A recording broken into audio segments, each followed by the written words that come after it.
E aí, pessoal? Bom dia, boa tarde, boa noite para vocês que estão acompanhando o curso Vem Que Passa. Meu nome é Tassiana Jaquinte e sou sua professora de processo penal. Hoje vamos tomar assunto, né? Vamos pegar um assunto que um dos temas que a FGV também adora cobrar, que é sobre prisões. Pessoal, vamos pegar a parte de prisões que pode vir a ser mais cobrada na hora da sua prova, já que estamos diante de um intensivão, de um curso de intensivo. E aí, pessoal, você vai ter que se ligar primeiro na primeira informação. A regra é que o agente ele esteja em liberdade. A regra é a liberdade. Prisão, ela vai ser determinada nas hipóteses cautelarmente previstas em lei. Então, todas as vezes que você pensar que o agente vai ser preso, eu preciso verificar quais são as hipóteses para ele ser preso, já que a regra é o Instituto da Liberdade. E aí é claro que a gente precisa conversar um pouquinho sobre alguns tipos de prisão. E a primeira delas não seria diferente, que seria a gente abordar sobre a prisão em flagrante. A prisão em flagrante, pessoal, ela vai acontecer de acordo com as hipóteses constantes no artigo 302 do Código de Processo Penal. Que hipóteses são essas, Tassi? Pode botar em tela, meu diretor. As hipóteses previstas de flagrantes estão lá, no artigo 302. Eu tenho o 302, inciso 1, que diz que é possível a prisão em flagrante se o agente ele vai estar cometendo a infração penal, que é o que a gente chama de flagrante próprio ou flagrante real. Na segunda hipótese, é ter o agente acabado de cometer a infração penal, que também é considerada como flagrante próprio ou flagrante real. Nesses casos, pessoal, perceba que eu tenho uma certeza visual do crime.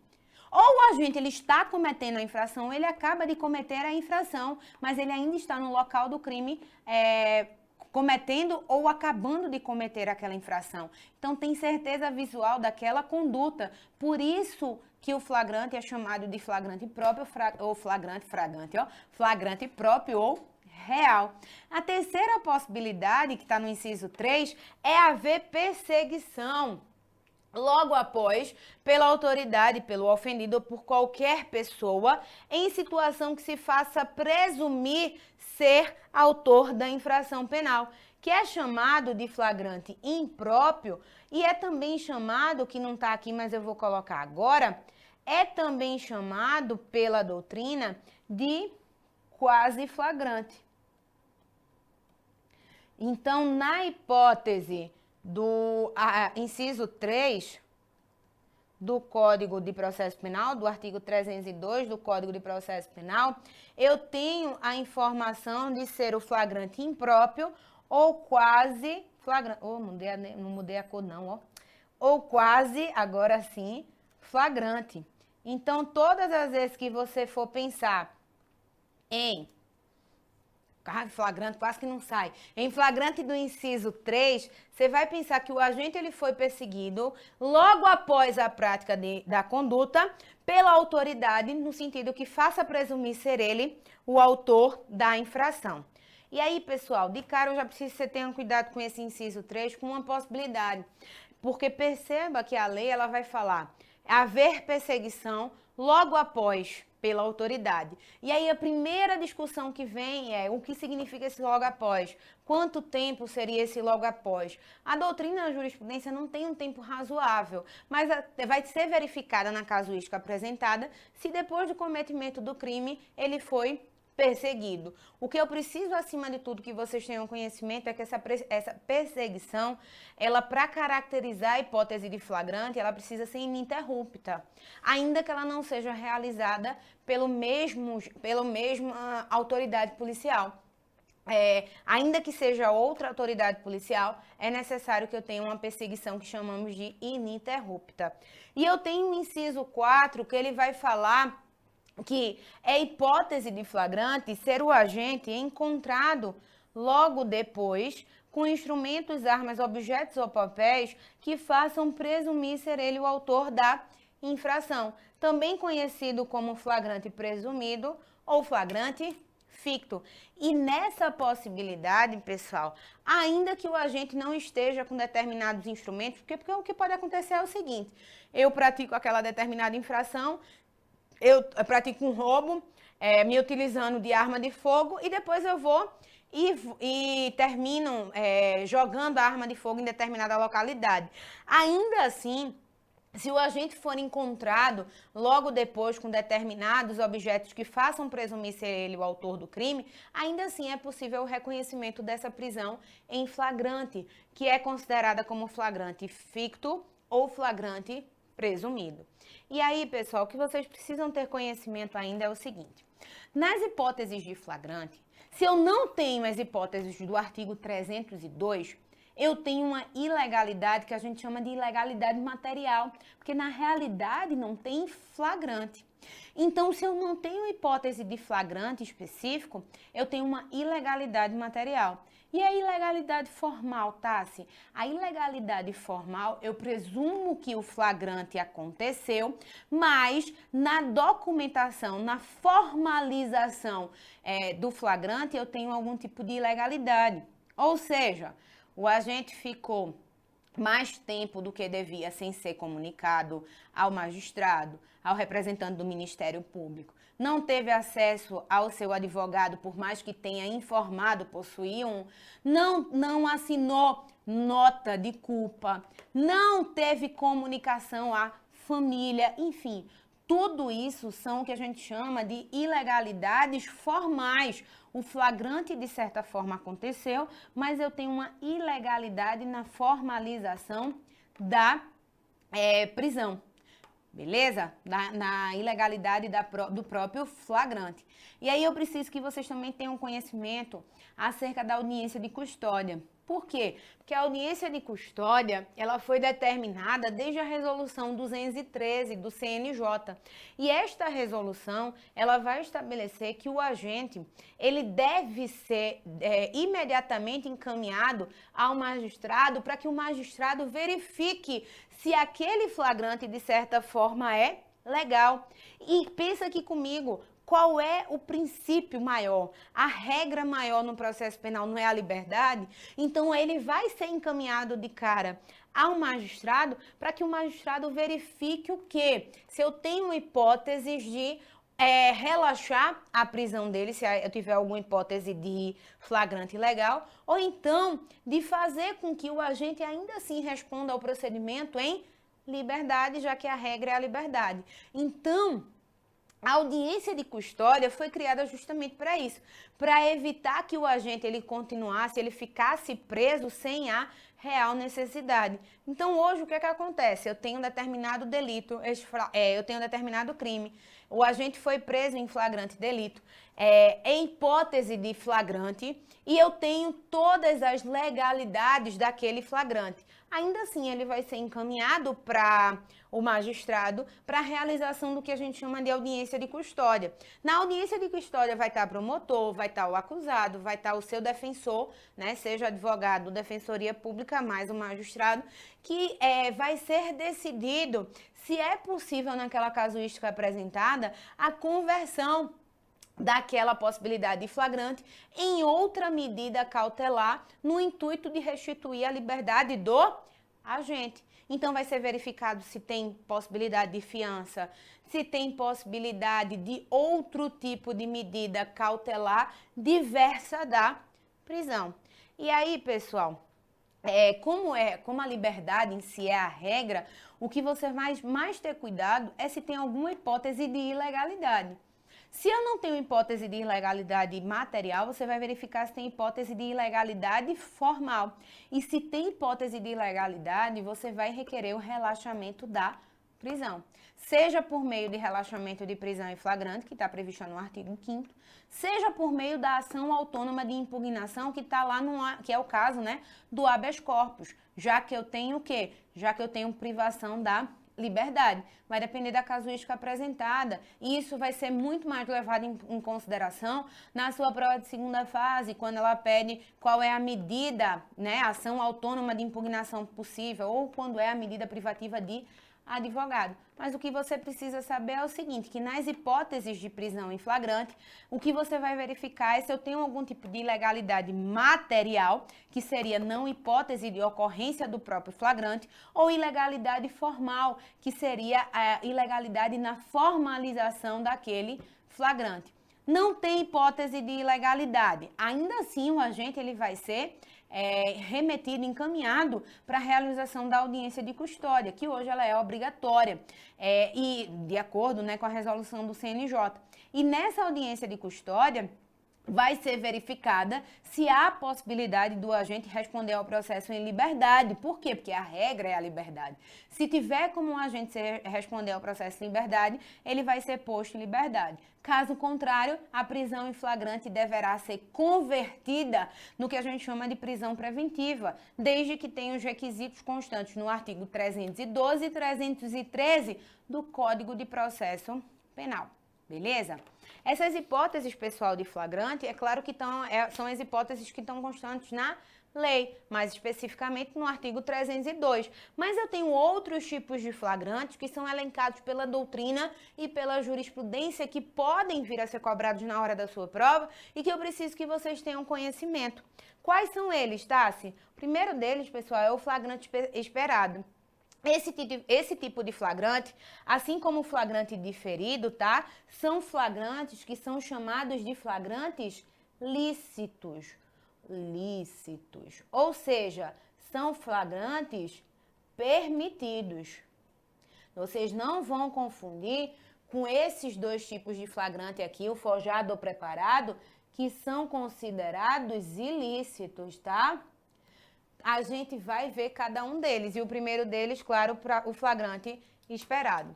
Pessoal, no flagrante esperado, como o nome mesmo já está dizendo, a autoridade policial vai esperar para poder proceder com este flagrante delito. Como assim, Tassi? Vamos para um exemplo, para talvez ficar mais fácil, né, o entendimento. Digamos que a autoridade policial tem conhecimento que determinado agente, todo santo dia, em determinado local, ele pratica roubos naquela região. Então, a autoridade policial tem conhecimento dessa informação. Todo santo dia, naquela região, o agente pratica roubos contra determinada vítima. E aí, o que é que vai acontecer? Como ele sabe que naquele dia, hora e lugar vai se ter a prática daquele determinado delito, a autoridade policial resolve esperar até o agente praticar o crime. Vai lá para aquela região, vai para aquela localidade, fica lá de tucaia, fica lá esperando. Não vai provocar, não vai realizar nenhum tipo de conduta. Aí o agente vai lá, vai praticar o crime. Ou no momento da prática delitiva, ou um pouco antes da prática delitiva, quando se tem a tentativa, o agente vai lá e termina capturando um agente, prendendo-o em flagrante. Esse tipo de flagrante é o flagrante que a gente considera flagrante esperado. A autoridade policial, verificando a ocorrência de delitos naquela região, pode ir naquela localidade e esperar o momento correto, o momento certo para poder prender em flagrante. Esse flagrante é lícito, Tassi? É lícito. Claro que eu tenho um flagrante materialmente lícito. É necessário verificar se ele vai ser formalmente lícito. Ou seja, se as demais formalidades do flagrante vão acontecer que não gerem nenhum tipo de ilegalidade. Mas, na regra, é um flagrante lícito. A outra possibilidade, pessoal, é o que a gente chama de flagrante diferido, retardado, postergado. Tem doutrinador que chama também de prorrogado. E eles vão acontecer na regra, principalmente no que acontece, que é na Lei 11.343, que é a Lei Antidrogas, e nos crimes de organização criminosa, que é a 12.830. 830 ou 850, acho que é um dos dois. A 12.800 e alguma coisa da organização, 12.850, que é a lei da organização criminosa. E aí, pessoal, como é que acontece esse tipo de flagrante, que é o flagrante diferido? Nesse caso específico, a autoridade policial, ela tem conhecimento da prática delitiva e ele resolve, por meio, claro, porque eu preciso de autorização judicial para cá, ele resolve prorrogar este flagrante para um momento certo para poder prender, digamos assim, quem seria o cabeça daquela organização, quem seria o cabeça efetivamente daquele delito.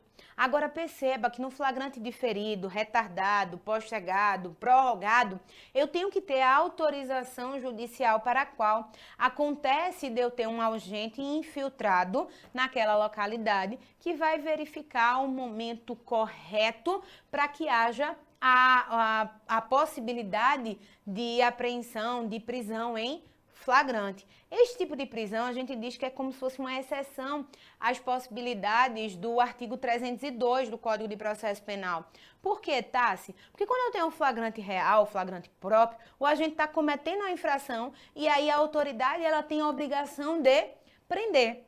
Mas nesse caso específico, o que é que vai acontecer? A autoridade vai retardar um pouco a prisão para poder prender todos os envolvidos, digamos assim, naquele delito. Como assim, Tássia? Ainda assim não entendi. Bora para um exemplo? Digamos que eu, Tassiana, sou traficante. E aí, eu trabalho para Dário, que é aquele traficante mó. E aí eu sempre dirijo as coisas para levar a cocaína, para levar determinado entorpecente para outras localidades. A autoridade policial já tem conhecimento disso, está tendo investigação sobre tal informação e terminam se infiltrando, com meio de autorização judicial, um agente nesta informação. Eu, Tassiana, como eu sempre faço, saio de determinada localidade e vou para outra, levando, transportando a substância ilícita. Aí o que é que a autoridade policial faz? A partir do momento que eu estou dirigindo, eu estou já em situação de flagrante. Só que a autoridade policial resolve o quê? Postergar a minha prisão, porque quando eu chegar na localidade, seria possível terminar prendendo toda a organização. Então eu postergo aquela prisão para um pouco depois, para poder o quê? Prender todas as pessoas envolvidas no delito. Por isso que a gente diz que seria, em tese, uma exceção ao flagrante próprio real, porque está cometendo a infração, né? E ainda assim, a autoridade policial, ela está postergando esta prisão, beleza? Diferentemente do que acontece, pessoal, com o flagrante forjado ou flagrante preparado, que eles não são lícitos, não são possíveis, digamos assim, pela doutrina e pela jurisprudência. O flagrante forjado é aquele exemplo clássico em que a autoridade policial termina jogando algum tipo de substância entorpecente no carro no intuito de forjar a prática delitiva. Perceba que a conduta ela é atípica. Eu não pratiquei crime. O que aconteceu foi que, na realidade, a autoridade ela foi lá e implantou aquela substância entorpecente para que eu pudesse, né, para que eu terminasse sendo de fato presa em flagrante delito pela substância entorpecente. Só que na realidade este tipo de flagrante não existe, porque o crime em si, ele não aconteceu, ele foi forjado. E eu tenho também como possibilidade de ilicitude do flagrante, o flagrante preparado, que foi o que deu ensejo à súmula 145 do STF. Que nesse caso específico, pessoal, o que é que acontecia? A autoridade policial terminava provocando o agente a praticar a conduta. Perceba que naquele momento, naquela hora, naquele fato, não necessariamente o agente ia praticar a conduta, mas em virtude da provocação do agente, da autoridade policial, houve o crime praticado. E aí o STF diz que não se pune nesse caso se eu tenho a preparação para a realização do flagrante, porque a hipótese de crime impossível. Tassi, qual é o exemplo clássico que você pode dar em relação ao flagrante preparado? Acontece, pessoal, eu acho que já aconteceu na realidade, eu acho que eu já até dei esse exemplo em alguma das aulas que eu não me lembro qual, a gente vai levar em consideração, por exemplo, o maníaco do parque. Quando a gente tinha o maníaco do parque, o que é que acontecia? Dizia-se que o maníaco do parque ia cada dia, toda hora, em determinado parque estuprar determinada pessoa. E aí o que é que aconteceu? no intuito de prender o agente em flagrante, pegaram determinada mulher que tinha mais ou menos a mesma compleição física das meninas que tinham sido estupradas pelo maníaco do parque inicialmente e colocaram ela no parque e ficaram esperando, digamos assim, para a prática do delito. Mas diferentemente do que ocorre no flagrante esperado, nesse caso específico, o que foi que aconteceu? A autoridade policial terminava provocando o agente a praticar a conduta. Por quê? Porque ninguém garante que naquele dia, naquela hora, naquele local, o maníaco do parque ia estar naquele parque para estuprar aquela pessoa. Mas o que é que eles faziam? A autoridade policial terminava maculando a ocorrência daquele crime, terminava induzindo o maníaco do parque a ir àquele parque, induzindo o maníaco do parque a conversar com determinada agente, com aquela agente que estava lá esperando para ser, digamos assim, estuprada, e quando começava-se qualquer tipo de conduta, ia lá e prendia o agente. Mas perceba que nesse caso específico, teve a participação do que a gente chama de agente provocador, que ninguém pode garantir que naquela hora, naquele momento, se não tivesse induzimento por parte da autoridade policial, houvesse a prática delitiva. Então, por isso que o flagrante, ele é considerado um flagrante preparado e, com isso, ilegal pelo STF. Beleza, pessoal? Tranquilo? Eu ainda tenho mais coisas para vocês, para falar para vocês acerca da prisão, das prisões, né? Mais especificamente dos tipos de prisões. Mas faz o seguinte, clica no próximo bloquinho da nossa aula.